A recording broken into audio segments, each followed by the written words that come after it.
Good evening. Senators Jinggoy Estrada and Joel Villanueva deny their involvement in anomalous infrastructure projects, with Estrada planning to sue the former district engineer who linked them to the projects. During the House Tri-Committee probe on Tuesday morning, September 9, former Bulacan Assistant District Engineer Bryce Erickson Hernandez tagged Estrada and Villanueva in questionable projects in the province. In a press conference, Estrada denies Hernandez's allegations against him, tagging it as imaginary and made up. He says he will discuss with his lawyers what case to file against Hernandez. Sasampahan ko ng kaso yan. Anong kaso? So I have to talk to my lawyers.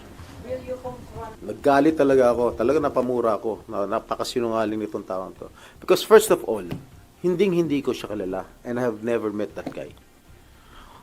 Just common sense. Will you think I will be actively participating in this investigation na nandun siya, nakilala ko siya, nagbibigay siya ng pera sa akin? That's common sense. I should have abstained from that hearing, from this hearing.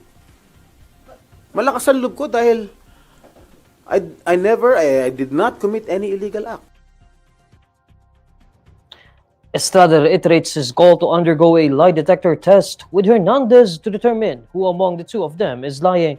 According to Estrada, the allegation that he dumped 355 million pesos in infrastructure deals in Bulacan held no water. He notes that any line item from the General Appropriations Act could be linked to any senator. Meanwhile, Villanueva also refutes the claims made by Hernandez. Villanueva says he has been fighting against flood control issues for a long time now. He urges his fellow lawmakers to find what he calls the mastermind behind the flood control mess. Villanueva adds that he is not afraid of what he calls a demolition job. Hindi lang po categorically denying yung binabatong putik sa atin at para dumihan ang ating pangalan. May resibo po tayo, madaling verifikahin, tayo po ay more than willing mag-undergo at sumali sa anumang investigasyon sapagkat wala po tayong tinatago.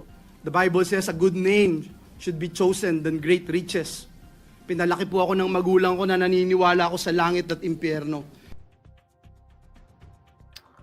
Pasig City Mayor Vico Sotto cautions the public to be vigilant against attempts to muddle the issues surrounding the flood control scandal, including the Discayas couple's Senate testimony. Contractor couple Curly and Sara Discaya earlier linked certain lawmakers and Department of Public Works and Highways officials to kickbacks from government projects. At the House Tri-Committee hearing on Tuesday, September 9, Sotto says that while he has no doubt that some of the names the Discayas mentioned were probably true, they have to present evidence. Mag-ingat po tayo sa mga naririnig po natin. Alam naman po ng lahat ng tao sa kwarto na ito na may guilty na senador, may guilty na congressman, may guilty na DPWH officials, may guilty na contractor at maaaring sa iba pang ahensya ng pamahalaan. Pero sa puntong ito, nakikita po natin, hindi lang sila basta naglalaglagan, gusto nila magulo ang kwento. Gusto nila lituhin tayo. Gusto nila na hindi na natin malalaman kung ano totoo para eventually mawawala na lang na parang bula. Magkakalituhan na tayo, hindi na natin malalaman kung anong totoo sa hindi. Sotto warns the public to be careful, citing his experience with the Discayas.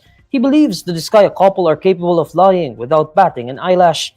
Sotto points to what he calls outright lies in the Discayas testimony, including that they only got 2 to 3% in profits from their projects. We just apply simple logic. It is already clear that they are lying.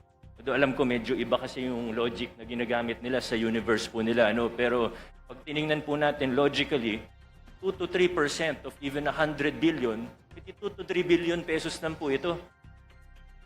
Sila naman po yung nagmalaki at nag-flaunt. Pinagyabang po nila yung lifestyle nila.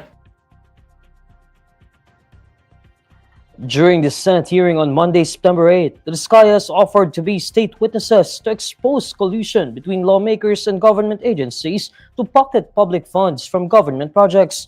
One of the lawmakers mentioned was Pasig Representative Roman Romulo, who is Sotto's ally. Romulo has denied having dealt with the Discayas. Sotto defeated Sara Discaya in the Pasig mayoralty race just this May.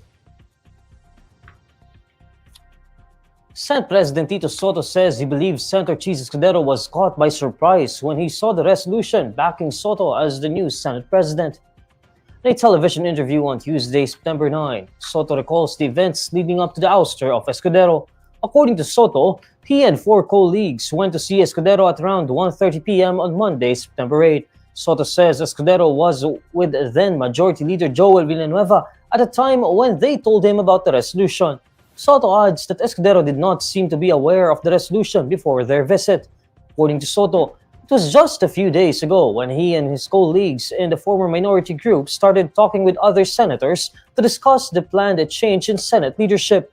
The minority group consisted of Sotto, Senators Ping Lacson, Loren Legarda, Risa Ontiveros, and Juan Miguel Zubiri. By Monday morning, Sotto says they were able to gather 15 signatures for the resolution supporting his election as Senate President. Sotto says most of the senators looked at the Senate as a losing battle. He notes that they wanted to preserve the integrity of the Senate. He adds that it felt like every allegation thrown at one of them was hitting the entire chamber. Escudero himself was dragged into the flood control project's mess when he was linked to a contractor tagged as one of those who bagged the most projects with the government in the last 3 years alone. The former Senate leader later confirmed that Centerways Construction and Development Incorporated contributed 30 million pesos to his 2022 election campaign. However, Escudero denied helping the firm secure big-ticket flood control projects with the government. Senator Alan Peter Cayetano is the Senate's new minority leader following the leadership shakeup in the upper chamber. In a press conference on Tuesday, September 9, Senator Jinggoy Estrada says members of the minority agreed to push Cayetano for the position of minority leader. According to Estrada, the minority bloc is now composed of himself, Senators Bongo, Pato de la Rosa, Robin Padilla, Amy Marcos, Cheese Escudero, Joel Villanueva, and Rodante Marcoleta. Escudero was ousted as Senate President on Monday, September 8. Former minority leader Senator Tito Sotto replaced him.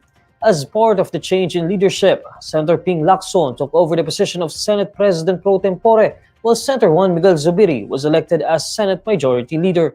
According to Sotto, he and his colleagues in the former minority group started talking with other senators a few days ago to discuss the planned change in Senate leadership. Sotto said they were able to gather 15 signatures for a resolution backing his Senate presidency.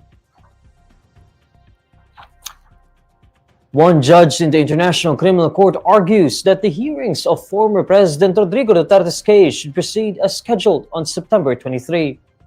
The majority of the ICC pretrial Chamber 1 ruled that Duterte's confirmation of charges hearing will be reset at a later date. The defense earlier requested for an indefinite adjournment of all legal proceedings, including the confirmation of charges hearings, based on its claim that Duterte is not fit to stand trial. In a redacted version of her dissenting opinion, Judge Maria del Socorro Flores Liera says assessing whether Duterte is fit to stand trial is exclusively within the competence of the trial chamber. According to Liera, pre-trial and trial proceedings are different in nature and are held independently with clearly differentiated objectives. She adds that the pre-trial proceedings serve as a much more limited function. She cites Article 61.7 of the Rome Statute, which foresees only 3 outcomes following the hearing on the confirmation of charges. The pretrial chamber can either confirm the charges if there is enough evidence, reject the charges if there is not enough evidence, or delay the hearing so the prosecutor can gather more evidence. The judge emphasizes that the pretrial chamber is mandated only to reach any of these outcomes through the confirmation of charges process. She points out that determining the suspect's fitness to face hearings may only come after the confirmation of charges hearing. The pretrial Chamber 1 is expected to come out with a new schedule and decide again a new set of procedures for the conduct of the hearings for all parties involved. Confirmation of charges hearings will determine whether or not there are sufficient grounds to believe Duterte committed alleged crimes against humanity and therefore will have to go to a trial. A Chinese survey ship is spotted near Batanes in what appears to be a pattern akin to the snake game on old mobile phones. An image from Maritime Tracker Sea Light shows the track of Bay Diao 996 since September 3. While it appears similar to the snake game, Sea Light Director Ray Powell says the Chinese vessel was conducting an intrusive survey in a lawn mower pattern which continued until Tuesday, September 9. According to the Asia Maritime Transparency Initiative, a ship conducts a lawn mower or grid pattern when it conducts a bathymetric survey to map the seafloor. The 100-meter-long survey ship joins two other Chinese survey ships in the Philippine Exclusive Economic Zone near Batanes as of Tuesday. The two other ships are Dongfang Hong 3 and Zhihai. According to Powell, Dongfang Hong 3 has been all over since it left Hainan on August 16. Meanwhile, Powell says Zhihai turned off its automatic identification system, which should be detectable for him to monitor its track. Last month, 3 armed China Coast Guard vessels were seen bracketing Batanes in what Powell said then was an unprecedented move. Batanes sits in the middle of Luzon Strait, which connects the South China Sea and Pacific Ocean. And these are the stories you need to know today. I'm Neil Mercado. Follow INQUIRER.net on Facebook, X, YouTube, TikTok, Instagram, and Reddit. For more stories, visit INQUIRER.net. Good evening.